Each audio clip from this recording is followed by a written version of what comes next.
புதிய பெனியல் கிறிஸ்து சபை வழங்கும் பலத்தின் மேல் பலம் நேரம். தேவ செய்தி பேராயர் யோபு அவர்கள். கர்த்தருடைய வார்த்தையை கேட்டு ஆசீர்வாதங்களை பெற்றுக்கொள்ளுங்கள். ஆண்டவரும் உலக இரட்சகருமாகிய இயேசு கிறிஸ்துவின் இனிய நாமத்தில் வாழ்த்துக்கள். பலத்தின் மேல் பலம் என்கிற இந்த நிகழ்ச்சி மூலியமாக உங்களை சந்திப்பதிலே மகிழ்ச்சி அடைகிறேன். என் அன்பு தேவ பிள்ளைகளே, இந்த நாளுக்குரிய செய்தியின் தலைப்பு என்ன தெரியுங்களா? யோசனை. அருமையான தேவ பிள்ளைகளே, இன்றைக்கு அநேகருக்கு அநேக யோசனைகள், நிறைய யோசனைகள் இருக்குது. சில பேர் பார்த்தீங்கன்னா எப்போதுமே யோசித்து கொண்டே இருப்பாங்க. நாம் எதிர்க்கு போய் பார்த்து பேசினா கூட அப்படின்னு சொல்லுவாங்க. எப்போதும் சில பேர் ஏதாவது யோசித்து கொண்டே இருப்பாங்க. சில பேர் தன்னோட வாழ்க்கைக்கு ஒத்து வராதெல்லாம் யோசித்து கொண்டு இருப்பாங்க. இந்த யோசனை அதிகமாய் அவங்க ஆழ்ந்து யோசிப்பதனால சில பலவீனங்கள் கூட சரீரத்தில் ஏற்படுவது உண்டு. யோசனை தேவைதான், ஆனால் அதுவே மிகப்பெரிய ஒரு பிரச்சனை கொண்டு வந்து விடக்கூடாது. அது இன்றைக்கு செய்தியில் யோசனை என்ற ஒரு தலைப்பு வைத்திருக்கிறேன். இன்றைக்கு யோசனை என்று சொல்லி பார்த்தீங்கன்னா நல் யோசனையும் இருக்குது, கெட்ட யோசனையும் இருக்குது. இந்த நல் யோசனை நல் வழி வகுக்கும், கெட்ட யோசனை கெட்ட வழியை ஏற்படுத்திவிடும். அதனால் கெட்ட யோசனைகளை குறித்து நாம் யோசிக்கக்கூடாது. ஆனால் இன்றைக்கு நம்ம வசிக்கிற பகுதி, வாழ்கிற அந்த உலகத்தில் கெட்ட காரியங்கள் நிறைய இருக்கிறது. நாம் நல்லதை விட கெட்டதை அதிகமாக யோசிக்கக்கூடிய சூழல்கள் ஏற்பட்டிருக்கிறது. ஆனாலும் கர்த்தருடைய பிள்ளைங்க கெட்ட காரியங்களுக்கு யோசிக்கக்கூடாது. கெட்ட காரியங்களுக்கு யோசிப்பதற்கு இடம் கொடுக்கக்கூடாது. சில பிசாசு சில கெட்ட காரியங்களை காட்டி அதை குறித்து உங்களை யோசிக்க வைப்பான். சில வேளை தனிமையில் உங்களை யோசிக்க வைப்பான். இன்னைக்கு நிறைய வாலிப பிள்ளைங்க சரி, திருமணம் ஆனவனும் சரி, பிசாசு அவங்களுக்குள்ள கெட்ட யோசனைகளை கொடுத்து அதை கெட்ட காரியங்களை அவங்கள யோசிக்க வைக்கிறான். அதுதான் சரி என்று சொல்லி அநேகர் முடிவெடுத்து கடைசியில் தங்கள் வாழ்க்கையே அவங்க மிகவும் ஒரு பரிதாபமான சூழ்நிலைக்கு போய்விடுகிறது. என் அன்பு தேவ பிள்ளைகளே, கவனிங்க. வேதத்தில் இப்போது நான் உங்களுக்கு 2 யோசனைகளை சொல்ல போகிறேன். ஒன்று கெட்ட யோசனை, இன்னொன்று நல்ல யோசனை. இந்த கெட்ட யோசனை என்ன பண்ணுச்சு, நல்ல யோசனை என்ன செய்தது என்று சொல்லி பார்க்க போகிறோம். 2 சாமுவேல் புஸ்தகம், அதில் 13ஆம் அதிகாரம், அதில் 1லேருந்து 33ஆம் வசனம் வரைக்கும் அதில் ஒரு சம்பவம் இருக்குது. அதில் ஒரு சில வசனத்தை மாத்திரம் வாசித்து நான் அதை உங்களுக்கு கதையாக சொல்லி நான் ஜெபிக்க போகிறேன். கவனிங்க. இந்த 2 சாமுவேல் புஸ்தகம் 13ஆம் அதிகாரத்தில், இதற்கு பின்பு தாவீதின் குமாரனாகிய அப்சலோமுக்கு தாமர் என்னும் பேருள்ள சௌந்தரியமுள்ள ஒரு சகோதரி இருந்தாள். அவள் மேல் தாவீதின் குமாரன் அம்மோன் மோகம் கொண்டான். தன் சகோதரியாக தாமரின் நிமித்தம் ஏக்கம் கொண்டு வியாதிப்பட்டான். அவள் கன்னிஸ்திரியா இருந்தால் அவளுக்கு பொல்லாப்பு செய்ய அம்மோனுக்கு வருத்தமாய் கண்டது. அம்மோனுக்கு தாவீதுடைய தைமன் சிமியாவின் குமாரனாக யோனாதாப் என்னும் பேரில் ஒரு சிநேகிதன் இருந்தான். அந்த யோனாதாப் மகா தந்திரவாதி. கவனிங்க.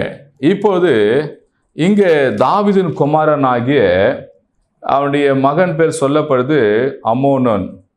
அவனுக்குள்ள ஒரு தேவையற்ற ஒரு கெட்ட யோசனை ஒன்று அவனுக்குள்ள இருந்ததுங்க. அந்த கெட்ட யோசனை என்னன்னா, தாவீதினுடைய அப்சலோம் சகோதரி மேலே மோகம் கொண்டு அது மீது ஏக்கம் கொண்டு அதனால அவன் சரீரம் மிகவும் மெலிந்து போச்சு. பாருங்க, ஒரு கெட்ட யோசனை ஒரு சரீரத்தையே மெலிந்து போக பண்ணும்.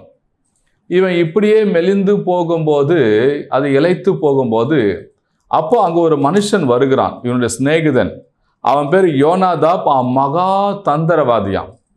அவன் கேட்குறான், ஏன் உன் சரீரம் நாளுக்கு நாள் மெலிந்து போகிறது, உனக்கு காரணம் என்ன அப்படின்னு சொல்லி இப்போ எங்க சொல்லு அப்படின்னு அவன் சொல்லும் போது, அப்போது தான் இவன் சொல்கிறான், இது போல் அப்சலோமுடைய சகோதரி மேலே நான் ஆசை வைத்திருக்கிறேன் என்று சொல்லி அதை நான் அடைய வேண்டும் என்று சொல்லும்போது அவன் ஒரு கெட்ட ஆலோசனை சொல்கிறாங்க. என்ன தெரியுங்களா? நீ உடம்பு சரியாத போல வியாதிசனம் படுத்துக்கொள்ளு. அப்போ இது ராஜாவுக்கு தெரிய வரும். ராஜா கேட்பாரு, என்ன பிரச்சனை, எதனால் உடம்பு சரியில்லை அப்படின்னு சொல்லும்போது, நீ சொல்லு இது போல் என் சகோதரி தாமர் வந்து இதுமாதிரி எனக்கு அவள் கையால் அப்பம் சுட்டு தரணும், அதை சாப்பிட்டா எனக்கு நான் கொஞ்சம் நல்லா ஆவேன் அப்படின்னு சொல்லு அப்படின்னு சொல்லும்போது, அதே போல் பார்த்தீங்கன்னா அவன் வியாதிக்காரங்களை படுத்துக்கொள்கிறான். தாவீது வந்து கேட்குறாரு, அவன் எனக்கு உடல்நிலை சரியில்லை, இது போல் என் சகோதரி வந்து அவள் கையால் எனக்கு அப்பம் சுட்டு கொடுத்தா நான் சாப்பிடுவேன் அப்படின்னு சொல்கிறார். அப்படின்னு சொன்ன ஓகே, தாவீது உடனே அனுப்புகிறார். உடனே தாமர் வந்து என்ன பண்ணுறா, அந்த அடுப்பை வைத்து சட்டி மேலே வைத்து அந்த அப்பத்தை சுட்டு கொடுக்குறான். கொடுக்கும்போது வேணான்னு சொல்கிறான். ஏன் வேணான்னு சொல்கிறான்னு சொல்லும்போது பார்த்தா அவள் எல்லாம் எடுத்து போங்க, நான் தனியாக தாமர் கிட்ட பேசணும்னு சொல்லும்போது எல்லாரும் போயிட்டாங்க. அப்போ தாமர் அந்த ஆகாரத்தை கொடுக்கும்போது அவள் கையை பிடித்து அவளை பலவந்தமாய் அவளை மிகவும் கெடுத்து நாசப்படுத்தி விடுகிறான். இப்போ நாசப்படுத்தி விட்ட உடனே இப்போ சொல்கிறான், நீ எழுந்து போ அப்படின்னு சொல்லும் போது இவ அழுகுறான்.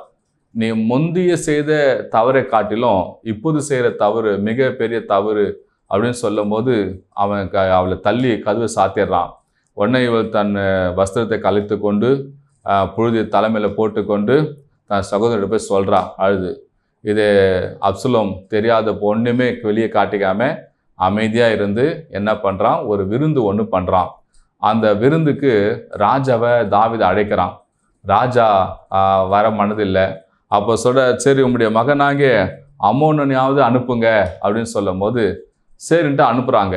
அப்போது அப்சலோம் சொல்கிறாரு, இது மாதிரி எல்லாரும் வந்து புசித்து குடித்திருக்கும் போது நீங்கள் அம்மனோனை மாத்திரம் அவனை அடித்து கொன்னுடுங்க, ஏன்னா என் சகோதரி இதுமாரி தீட்டுப்படுத்திட்டான் அப்படின்னு சொல்லி ஆள் ரெடி பண்ணி வைக்கிறான். அதே போல் வராங்க, விருந்து உண்றாங்க, போதை தலைக்கு மேலே ஏறுது. உடனே அப்சலோம் சொன்ன மாரி அப்சலோம் வேலைக்காரங்க எழுந்து வந்து அம்மோனை அடித்து அவனை சாகடிச்சிட்றாங்க. எல்லாரும் எழுந்து ஓடி போகிறாங்க. இந்த செய்தி ராஜாவுக்கு தெரிய வருது. ராஜா மிகவும் கலங்கி நிற்கிறாரு. அப்போது ஒரு சிலர் வந்து சொல்கிறாங்க, யாருக்கு எதுவும் ஆகலை, அம்னோன் மாத்திரம் கொல்லப்பட்டான். காரணம் அம்னோன் தாமருக்கு செய்த அந்த காரியத்தை அப்சலோம் தன் மனதில் வைத்திருந்தான் என்று சொல்கிறாங்க. கவனிங்க, இந்த தாவீதின் குமாரனாக அம்னோனுக்கு கெட்ட யோசனை இருந்தது. அந்த கெட்ட யோசனைக்கு கெட்ட ஆலோசனையை இந்த யோனாதாப் கொடுத்தான் பாருங்க. எப்போதுமே கெட்ட யோசனை இருந்தால் கெட்ட ஆலோசனை தான் வருங்க. கர்த்தர் ஸ்தோத்திரம். ஒரு கெட்ட யோசனை அவனுக்குள்ளே இருந்ததுனால இப்போ கெட்ட ஆலோசனை வந்து விட்டது. நடந்த காரியம் என்ன ஆச்சு, அதனால இப்போ அவன் உயிரே போச்சுங்க. அவன் வாழ்க்கை பாதிலே முடிந்து விட்டது பாருங்க. ஒரு ராஜகுமாரன், அவன் கம்பீரமாக வாழக்கூடியவன், ஆனால் ஒரு கெட்ட யோசனை அவன் வாழ்க்கையே பறித்து விட்டது. அந்த வாழ்க்கையை எப்படி பறித்து விட்டது, மிகவும் அவன் கொலை செய்யப்பட்டவனாய் அவன் மரித்தான். இந்த வார்த்தை கேட்டுக்கொண்டு என் அன்பு தேவ பிள்ளைகளே, தேவ பிள்ளைகளாக இருக்கிற நம்முடைய வாழ்க்கையில் கெட்ட யோசனைகள் இருக்குமானால் அதை எடுத்து போட்டுருங்க. கெட்ட யோசனைக்கு நீங்கள் இடம் கொடுக்காதீங்க. கெட்ட யோசனை தடுத்து பிசாசு அந்த கெட்ட யோசனை கொடுத்து இது செய், இது பண்ணு அப்படின்னு சொல்லுவான். கெட்ட யோசனை உங்களுக்குள் வந்து விட்டாலே அடுத்த செயல்பட வைப்பதற்கு ஆன காரியங்களை செய்து விடுவான். அதுக்கு சம்பந்தப்பட்ட ஆட்களை உங்களோடு கொண்டு வந்து இணைக்குவான். அது செய்யும்போது அது மிகப்பெரிய ஆபத்தான சூழ்நிலையே முடிந்து விடும். இவ பாருங்க, அம்னோன் மிகவும் கேவலப்பட்டு அவன் செத்து போனாங்க. கர்த்தர் ஸ்தோத்திரம். இந்த வார்த்தையை கேட்டுக்கொண்டுக்கிறேன் என் அன்பு தேவ பிள்ளைகளே, கெட்ட யோசனைகள் வருவது உண்டுதான், பட் அதுக்கு இடம் கொடுக்காதீங்க. அதை நீங்கள் அவாய்ட் பண்ணுங்க, அதை நீக்கி போடுங்க, அதுக்கு செவி கொடுக்காதீங்க. நல்ல யோசனையை உங்கள் வாழ்க்கையில் வருவதற்கு இடம் கொடுங்க. கெட்ட யோசனைகள் வரும்போது கெட்ட ஆலோசனையும் வரும். அதனால் வாழ்க்கை மிகவும் மோசமான நிலைக்கு போய்விடுங்க. அடுத்தபடியாக நல் யோசனை. முதல்ல கெட்ட யோசனை குறித்து பார்த்தோம். இப்போ நல்ல யோசனை குறித்து பார்க்க போகிறோம். நிறைய காரியங்களுக்கு கெட்ட யோசனை குறித்து சொல்வதற்கு நிறைய விஷயங்களுக்கு சொல்லலாம், நேரம் பத்தாது. அதே போல் நல்ல யோசனை குறித்து நிறைய காரியங்களுக்கு சொல்லலாம், இப்போது நேரம் பத்தாது. நமக்கு இருக்கிற குறுகிய இந்த நேரத்தில் இப்போ நல் யோசனை குறித்து பார்க்க போகிறோம். 2 ராஜாக்களின் புஸ்தகம், 2 ராஜாக்களின் புஸ்தகத்தில் 4ஆம் அதிகாரம், அதில் 8வது வசனத்திலிருந்து அதில் 17வது வசனம் வரைக்கும் ஒரு சம்பவம் நடக்குது. அதை நாம் பார்க்க போகிறோம். அதில் மிக முக்கியமாக 2 ராஜாக்கள் புஸ்தகம் 4ஆம் அதிகாரம் 9ஆம் வசனம் 10ஆம் வசனம் பார்க்க போகிறோம். என்னன்னு சொல்லி பார்த்தீங்கன்னா, இங்கே சுலமித்தியாள் என்கிற ஒருத்தை குறித்து பார்க்குறோம். அவள் வீட்டுக்கு எலிசா அடிக்கடி வந்து போவது உண்டு. அப்படி வந்து போகும்போது இப்போ ஒரு நாள் இந்த சுலமித்தியாள் என்ன செய்யறான்னா, அவ ஒரு காரியத்தை யோசிக்கிறா. என்ன காரியத்தை யோசிக்கிறேன்னு சொல்லி பார்த்தீங்கன்னா, அங்க பாருங்க 2 ராஜாக்களின் புஸ்தகம் 4ஆம் அதிகாரம் 9ஆம் வசனம். அவள் தன் புருஷன் நோக்கி, இதோ நம்மிடத்தில் எப்போதும் வந்து போகிற தேவனுடைய மனுஷனாகிய இவர் பரிசுத்தவான் என்று காண்கிறேன். நாம் மெத்தையின் மேல் ஒரு சிறிய அறை வீட்டை கட்டி அதில் அவருக்கு ஒரு கட்டிலையும் மேஜையும் நாற்காலியும் குத்து விளக்கையும் வைப்போம். அவர் நம்மிடத்தில் வரும்போது அங்கே தங்கலாம் என்றார். பாருங்க, இப்ப தன் கணவனோடு சேர்ந்து ஒரு யோசனை ஆலோசனை பண்றார். ஆனா அந்த ஆலோசனை பண்றதுக்கு முன்பாக ஒரு காரியத்தை அவள் யோசிக்கிறார். அது இந்த வசனத்துல மறைந்திருக்கிற ஒன்று என்னன்னா, இவர் நம்மிடத்தில் வந்து போற எப்போதும் இவர் பரிசுத்தவான் என்று காண்கிறேன் என்று சொல்லுகிறார். அப்போ எலிசா வரும்போதெல்லாம் எலிசாவை இந்த சுலோமேத்தை கவனித்திருக்கிறார், யோசித்திருக்கிறார். இவ்வளவு ஒரு பரிசுத்தவானா இருக்கிறாரே என்று யோசித்திருக்கிறார். இவர் எப்போது வரும்போது வீட்டை தங்கட்டமே என்று சொல்லி யோசித்திருக்கிறார். இவளுக்கு ஒரு வீட்டை ஒன்று கட்டி கொடுப்போமே என்று சொல்லி யோசித்திருக்கிறார். அந்த வீட்டிலே இவருக்கு ஒரு கட்டிலும் மேஜையும் குத்துவிளக்கு வைப்போம்னு சொல்லி யோசித்திருக்கிறார். யோசித்து தான் இப்போ தன் கணவன் கிட்ட போய் அதை சொல்லி அதை ஆலோசனையா கேட்கிறா. கர்த்தநாம ஸ்தோத்திரம். அவ புருஷனும் அவளுக்கு ஒன்றையும் சொல்லலைங்க. ஏன்னா யோசனைன்னு ஒன்று இருந்தால் தான் செயல்னு சொல்லி ஒன்று வரும். அப்போ எலிசாவை குறித்து ஒரு யோசனை இவளுக்குள்ள இருந்ததுனால அந்த நல் யோசனையை தன் புருஷனிடத்துல சொல்றான். என்னைக்குமே நம்முடைய நல் யோசனைகளை சில பேர்ட்ட நம்ம சொல்லணும். அது சொல்லும் போது அந்த காரியம் அழகாக வாய்க்கும். நான் கூட சில வேளை எனக்கு தோன்ற நல் யோசனைகளை சில கிட்ட சொல்லுவேன். நான் இப்படி பண்ண போறேன், நாங்கள் ஜபாலை கட்ட போறோம், நாங்கள் ஜப மையத்தை ஆரம்பிக்க போறோம், இவ்வளோ பணம் செலவாகுது, இப்படிலாம் பண்ணோம் அப்படின்னு சொல்லி சில பேர் சொல்லிக்கொண்டே இருப்பேன். இது நல் யோசனை. இது கர்த்தநாமத்துக்கு ஸ்தோத்திரம். அதே போல இவள் தன் யோசித்த காரியத்தை புருஷனிடம் சொன்னாள். புருஷனும் ஒன்றும் சொல்லவில்லை. அதே போல எலிசாவுக்கு நல்ல ஒரு மேல் வீட்டில் ஒரு அறையை கட்டி அதில் கட்டிலும் மேஜையும் குத்து விளக்கும் வைத்து வரும்போதெல்லாம் தங்கும்படி ஒரு வீட்டை கட்டி கொடுத்தார். பாருங்க என் அன்பு தேவ பிள்ளைகளே, இந்த யோசித்து இந்த காரியத்தை தன் செயலை கொண்டு வந்தார். நடந்த காரியம் என்ன தெரியுங்களா? இந்த நல் யோசனை கிடைத்த பரிசு என்ன தெரியுமா? இவளுக்கு பிள்ளை இல்லை. எலிசா கேட்கிறாரு, இவளுக்கு என்ன வேணும் கேள்வி சொல்லும் போது அவ பிள்ளை இல்லைன்னு சொல்லும் போது அப்ப சொல்றாரு எலிசா, ஒரு உற்பத்தி கால திட்டத்தில் ஒரு பிள்ளை அணைத்து கொண்டிருப்பான்னு சொல்லி அவர் சொன்ன உடனே அதே போல மறு வருஷத்துல ஒரு பிள்ளை அணைத்து கொண்டிருந்தாங்க. பிள்ளை கிடைக்கும் என்று சொல்லி இந்த காரியம் செய்யவில்லை. இயல்பாகவே நல்ல காரியத்தை யோசித்தால், நல்ல காரியத்தை செய்தால் இப்ப வாழ்க்கையில நல்லது நடந்ததுங்க.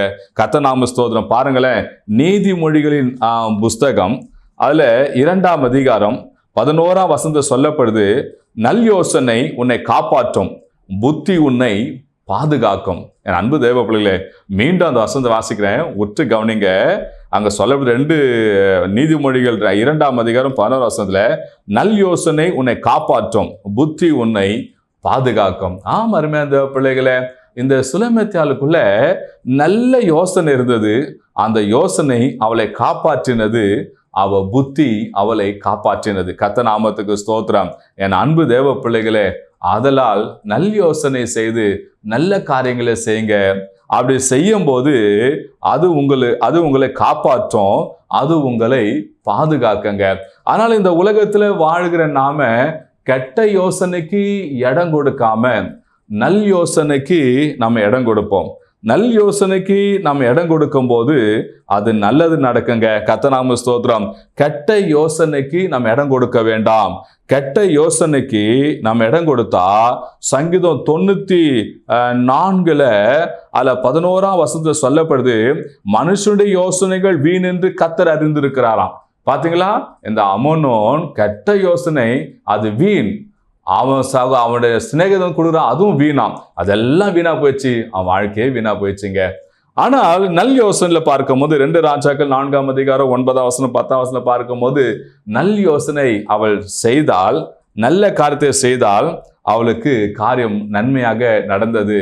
அந்த நல் யோசனை அவளை காப்பாற்றினது, புத்தி அவளை காப்பாற்றினது. கர்த்தநாமத்து ஸ்தோத்திரம். என் அன்பு தேவ பிள்ளைகளே, உங்க வாழ்க்கையில நல்ல ஆலோசனை செய்யுங்க. நல்ல ஆலோசனைக்கு நிச்சயமாக என்னைக்கும் பலன் உண்டு. கெட்ட ஆலோசனைக்கு பலன் உண்டு, கெட்ட பலன் தான் கிடைக்கும். அதனால கெட்ட ஆலோசனை செய்து எதுக்கு நம்ம வாழ்க்கையை நாம அழித்து கொள்ள வேண்டும்? இன்னைக்கு நிறைய பிள்ளைங்க கெட்ட ஆலோசனைக்கு செவி கொடுத்து ஈடுபட்டு தன் வாழ்க்கையே முடித்து விடுகிறார்கள். என் அன்பு தேவ பிள்ளைகளை, உங்க வாழ்க்கையில நல்ல யோசனைக்கு நீங்க இடம் கொடுங்க. இந்த நல்ல யோசனையை தேவனுக்கு தெரியப்படுத்துங்க. அந்த நல்ல யோசனை உங்களை காப்பாற்றும். சுலமேத்தியால் ஊழியக்காரனை குறித்து நல்ல கதை யோசித்தால் வாழ்க்கையில ஒரு பிரகாசிக்கிற வாழ்க்கை நடந்தது. அவர் செய்த காரியம் இன்றைக்கும் தலைமுறையாய் நம்ம இந்த விதத்துல வாசித்து நாம் பார்க்கிறோம். உங்க வாழ்க்கையிலும் நல்ல காரியங்களை யோசிங்க, அது தேவனுக்கு தெரியப்படுத்துங்க, நல்ல யோசனையை செயல கொண்டு வாங்க.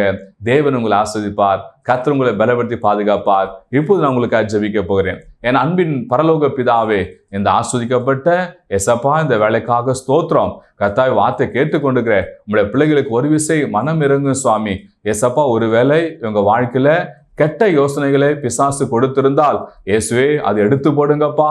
கெட்ட யோசனைனால இவங்க வாழ்க்கை குன்றி போகக்கூடாது, இவங்க வாழ்க்கை அழிந்து போகக்கூடாது, குடும்பம் சிதைந்து போகக்கூடாது. ஏசப்பா, கெட்ட யோசனைகளை எடுத்து போடுங்கப்பா.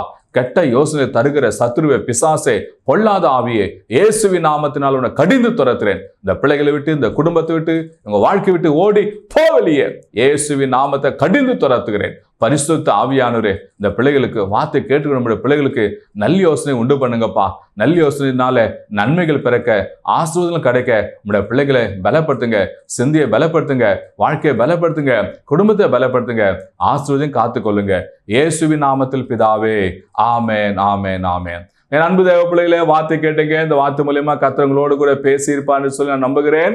உங்களுக்காக ஜெபிக்க வேண்டும் சொன்னா திரையில பார்க்குற எனக்கு தொடர்பு கொள்ளுங்க. உங்களுக்காக ஜெபிக்க ஆயத்தமா இருக்கிறோம். உங்க ஜெப குறிப்பை அனுப்ப நீங்க விரும்பினால் வாட்ஸ்அப் மூலியமா உங்க ஜெப விண்ணப்பம் அனுப்புங்க. இந்த வார்த்தை மூலியமா கர்த்தங்களோட பேசியிருக்கிறார், இந்த வார்த்தையை மற்றவங்களுக்கும் அனுப்புங்க.